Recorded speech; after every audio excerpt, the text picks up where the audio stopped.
Alright, y'all, welcome back to the channel. You guys see the title, man. The NBA trade deadline this year was mid as hell. But I feel like the reason is because the past few seasons we've been getting spoiled. James Harden was traded. Kyrie Irving was traded. Kevin Durant was traded. Tyrese Halliburton and Domantas Sabonis were swapped. And these are all within the past few seasons. So I understand why everyone's saying that this trade deadline is mid. And I agree because it was ass. It's not because of that. With the way that this trade deadline went, not many GMs were making any moves. And it's crazy as hell to me that there are some teams out there who are trying to compete for the playoffs, who are just trying to stay pat. And then there are some teams who are still trying to compete. And you know which teams I'm talking about. It makes no sense to me at all. By no means am I trying to disrespect Mikal Bridges when I say this. It makes no sense to me why Joe Tsai and Sean Marks believe that Mikal Bridges can lead them to a championship. Y'all are ass. Accept the facts. Y'all had to trade Kyrie. Y'all had to trade James. Y'all had to trade KD. It is okay. Press the button, sell, and just start over. We understand. Don't prolong the inevitable. That's what a lot of these GMs are doing. Chicago. There is one thing that Kenny said in his video that I was just like, wow, we gotta watch it. And we just walked into another deadline and did nothing. The people in the front office have made one trade over the last 2 seasons. That's 30th in the league. The 29th team has done 7. So there's a 6 trade gap between our front office and the second to last front office. And Kenny, what is the trade they did? They traded 2 second-round picks to get 1 second-round pick. That's a crazy stat. This is supposed to be the most talented league around the whole entire world, and we got GMs out here scared to make moves. Like the Lakers, I understand. Like, I understand that you guys didn't make no moves. You guys are still losers. We're gonna get to winners and losers here later. But I understand because, I mean, you don't really have much to work with. You're not willing to trade LeBron, AD, obviously. But then the rest of the guys around them, their trade value is not good. So when you actually have complementary guys, you want to hold on to those and you want to trade some of the other guys, but you're not willing to get those guys because the GMs want the guys that are complementary, if you understand what I'm saying. Especially with Atlanta. You guys said 100% DeJounte Murray was going to get moved to a different place, and somehow, some way, he's not on another team. Within the span of you saying that, this man has hit game winners back to back, like he's DeMar DeRozan or something. There are some GMs that did decide to make moves for their team. They're the winners, but the teams that didn't and should have, they're losers. We're going to get into all this. So the first winner that I want to talk about, and it's funny because people are going to think that I'm a fan of this team because of what's behind me. It's the New York Knicks, man. My God. When I tell you that this is how you build around a star, this is how you do the job. They were not afraid to trade RJ Barrett. They weren't afraid to trade Emmanuel quickly. They knew what their trade value was and they executed. All these other GMs need to take note because they ended up getting that point of attack defender that they're going to need in the playoffs in OG Anunoby. They ended up getting the shooters that they needed to fill out. They ended up getting the bench depth that they needed. They already got Josh Hart. They got Josh Hart in a trade deadline. They went out and they got Dante DiVincenzo in the offseason. Let me read this full trade package for y'all. The Pistons are going to be getting Evan Fournier, wasn't playing. Malachi Flynn, wasn't playing. Q Grimes, disgruntled. Ryan Arcidiacono, didn't even know he was on the team. Shout out Villanova. 2 future second-round picks. You're not even getting a first out of these niggas. And cash considerations. How much was the cash for you to be like, ding, ding, ding, this is the trade? For Alec Burks and Bojan Bogdanovic. 2 guys who are going to help them possibly win a championship. Now, I could tell you, if these guys are going to be getting heavy burn, and I don't know how much minutes these guys are going to get off the top of my head, I know they're going to be getting enough minutes in the playoffs to where one of these guys are going to have a good game. They're going to pop off. They're going to go off for like 15 to 25 points. I might be stretching, but it could happen. You're telling me that Bojan can't get hot from 3? He hits 5 threes. God forbid one of the guys goes down. Alec Burks needs to step up in that scoring role. He goes off for 20.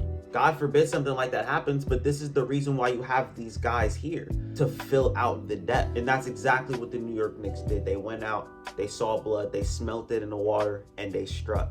That's how you do it. So I do believe that the Knicks are the winners of the trade deadline. And to be honest with you, it's funny because before this trade deadline, I genuinely thought that the biggest threat to the Celtics getting to the NBA Finals was the New York Knicks. I saw them sitting at that 4th seed, and I'm like, oh man, we might have to run through them. And I wasn't so sure that that was going to happen because they had the guys already. They just added Alec Burks and Bojan Bogdanovic.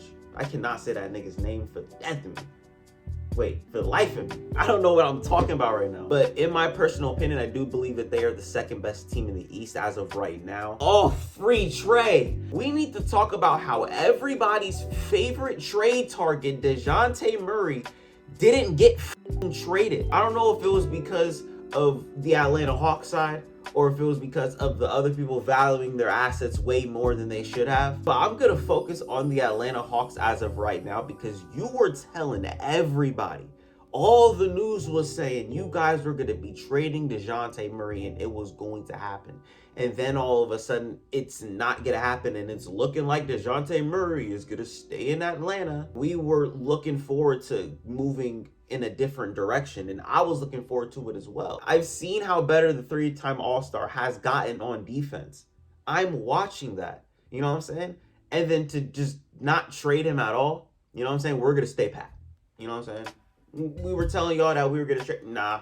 And I do want to cut the Atlanta Hawks some slack here. They were trying to get off DeJounte Murray. Wait, what? They were trying to get off of DeJounte Murray. That's wild what I just said. But it's not only just DeJounte Murray.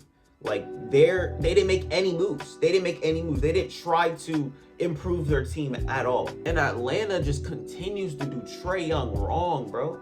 Like, the way Kenny feels about the damn Bulls is the way I feel about the goddamn Atlanta Hawks. Free Trae Young. Get him out. Trae, I'm telling you, bro, if you see this, get out of Atlanta. I understand, bro. Atlanta is a great city. It's a great city.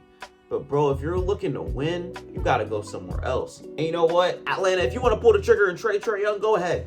Go ahead. Let's talk about the Dallas Mavericks for a second, man, because I believe that they are massive winners this trade deadline. Picking up Daniel Gafford was a better move than what people think. Like, even if you think that this is a good move, like, oh yeah, Daniel Gafford, great backup big. I don't think y'all understand how good Daniel Gafford is. I think a lot of people believe that Derek Lively is just going to be starting over Daniel Gafford. Daniel Gafford's going to be coming off the bench. But I think people are going to quickly realize, and the Dallas Mavericks are going to realize this too, Daniel Gafford is an actual center in this league. Like, he's very good. I've been wanting Daniel Gafford on my team, but he ain't gonna be starting over Kristaps Porzingis. He ain't that good. The Mavericks ended up trading Richaun Holmes and the 2024 first-round pick that belonged to the Oklahoma City Thunder over to the Washington Wizards for Daniel Gafford. And that's not even the first move that they made. They also sent Grant Williams, Seth Curry, and the 2027 first-round pick over to Charlotte for PJ Washington in 2 seconds, 2024 and 2028. They get that tall, lengthy, versatile wing that they have been desperately needing. Now, there's another one that was on the market that they were able to get, but there's a team that seems to have everything figured out. But I do believe that the Dallas Mavericks adding PJ Washington and Daniel Gafford to their team really helps them become like an actual threat in the West. And I think a lot of people have subscribed to the idea that the Dallas Mavericks need a third star. They need another star to complement Kyrie Irving and Luka Doncic. I truthfully believe that you just add, some complementary pieces to this team and they can go places because Luka Doncic and Kyrie Irving are that good. Kyrie Irving has been to an NBA Finals. He has won a championship. Luka Doncic, he's already been to the Western Conference Finals. He's done it before, and he did it with less. So you give him a couple pieces. Now we're talking about a Luka Doncic who is finding themselves in the NBA Finals. Possibly.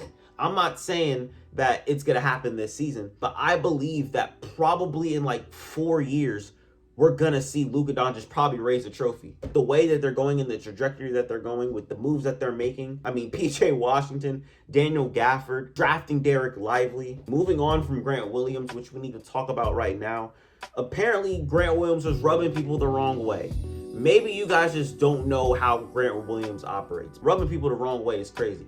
And you know what else is crazy? Trading your Lucas for Tatum's. That's wild. But other than them trading Seth Curry for a third time, Dallas Mavericks, they're winners in my eyes. Let's talk about another loser. And another loser we need to talk about It's the Chicago Bulls, man. Do I even need to say anything? Because Kenny said everything that needed to be said. This team, it sucks, but the front office is worse. And I don't know how else to put it. They have completely gaslit their team into believing that they have a shot at competing. I with DeMar DeRozan. I with Vooch heavy. But it's just like, y'all are not gaslit this badly to the point where y'all are coming out to the press saying, you know what, it's like that X.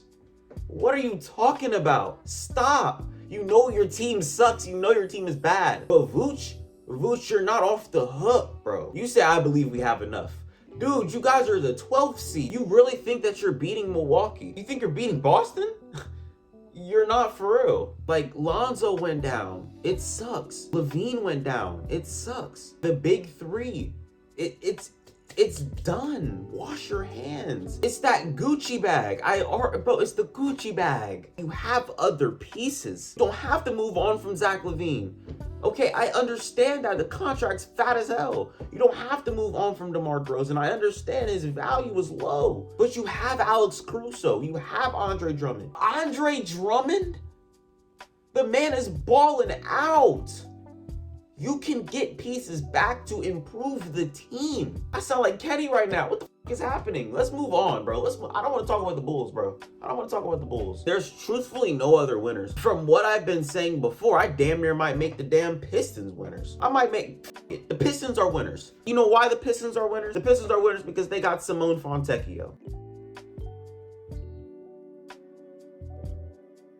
The Pistons are winners because they actually made moves. There's not many winners. I mean, I'll say the Nets are winners because they moved off of Spencer Dinwiddie. And what's even a bigger W is the Raptors letting this man go wherever he wants. You know what I'm saying? Be free, Spencer Dinwiddie. Go back to LA. There are some trades that teams did make that are good, but I just don't see them as winners in my eyes. I mean, the Thunder getting Gordon Hayward. At first, I didn't really see the vision. I was like, I don't like this. They need a big Andre Drummond. The Suns ended up getting Royce O'Neal in a 3-team trade. Royce O'Neal teamed back up with Kevin Durant. You just can't get rid of him. Marcus Morris getting the keys to the city, then getting shipped out to Indiana. Furkan Korkmaz, who's been asking for a trade for 12 seasons at this point, finally is free from his shackles.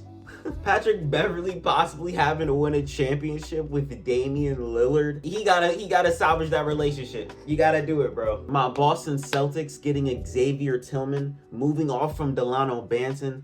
Brad Stevens' fetish for second-round picks. I don't understand what it is. Jaden Springer getting added to the team. I love his tenacious prowess on the defensive side of the basketball. It's great. It reminds me of Jordan Walsh. You know what I'm saying? We got some of them players. And there's one thing that I really need to talk about with you guys before I end this video. There's something that's fascinating me about Kelly Olynyk and Ochai Agbaji. Ochai Agbaji, I don't know how to say his name, coming to Toronto.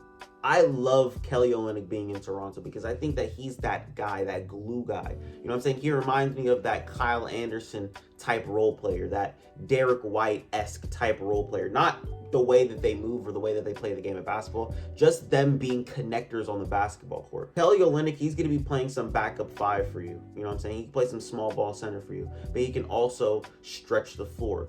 I love that. You know what I'm saying? That right there is something that Immanuel Quickley is going to have fun with on a basketball court. You know what I'm saying? He's going to want to hit Kelly Olynyk as much as he can. One of the most underrated trades. You know, a lot of people are like, Ochai wasn't really doing much in Utah, and you gave up a first-round pick, and you gave up Otto Porter Jr., and you gave up Kira Lewis Jr., who you got in the 3-team deal. It's like you're kind of giving up a lot, but at the same time, it's like, would you rather have Ochai with the potential that he has, or a late first-round pick? Me personally, I would rather have Ochai. A lot of other people would say the first-round pick, but it's debatable if you ask me. But that's all I got for y'all today. Hopefully you guys enjoyed this video. Don't forget to like, comment, subscribe, and share with your friends.